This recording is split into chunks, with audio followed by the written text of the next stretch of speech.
You know, it's about this time of year that we thoroughly enjoy an event that everybody really unites for.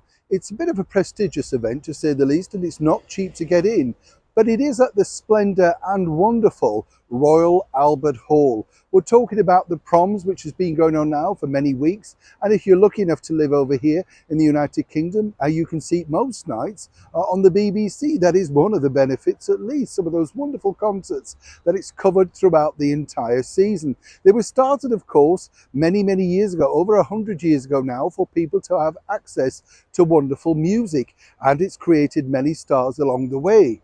The biggest night, though, obviously, is the last night of the PROMS, which is coming up. It's the flag-waving sort of finale that we all love and adore. Quite frankly, it is a fantastic night. There's no two ways about it. It's a night where flags come out and everybody is proud to be British. Also, it would appear. But as ever, there's always somebody ready to capitalise for their own benefit on this. And it will come as no surprise that this particular individual has links to two ex-royals. As ever, let me explain.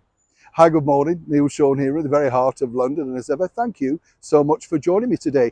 I don't know about you, but if I'd been lucky enough to attend the Royal Academy of Music and been able to get through so much, and obviously you have a natural talent yourself, well, yes, then you've put it to good use. But here's the deal, you see. If you then go into a media interview and say, I don't know what the fuss is all about Rule Britannia, I'm sure people would prefer folk music. Do you really mean that? Or do you mean because you're trying to get some attention?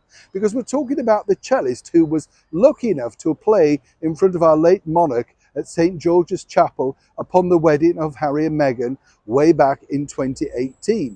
Canner Mason recently gave said interview and basically said that, what he wanted to see was something like that. Now, as I say, he was lucky enough to play at such a prestigious event.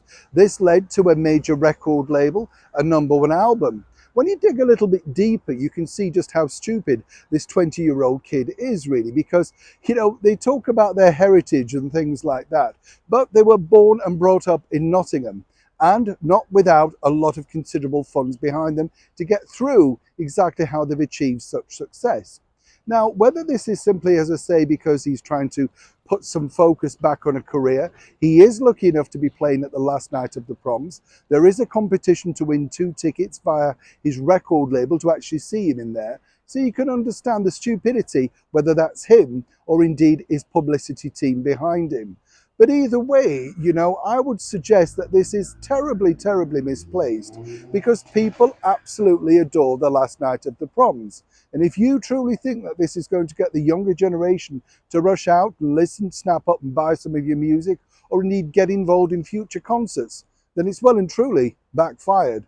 But as ever with these people, perhaps they're either too young to understand, know that they don't want to necessarily, appreciate our history, our royal heritage, Britishness, whatever you want to call it. And as I've said to you before, my motto is, if it's so bad, go to another country and replicate the success that they've given you so far. Otherwise, zip it, be grateful, and more importantly, just do the job that they're employing you to do. Play the cello, like you did at Harry and Meghan's wedding, to a lot of success, and now a lot of fortune too. As ever, I'd love to know what you think to this particular ridiculous story in the comments below. Do you agree with him or do you disagree? Let me know. Neil Sean in the very heart of London.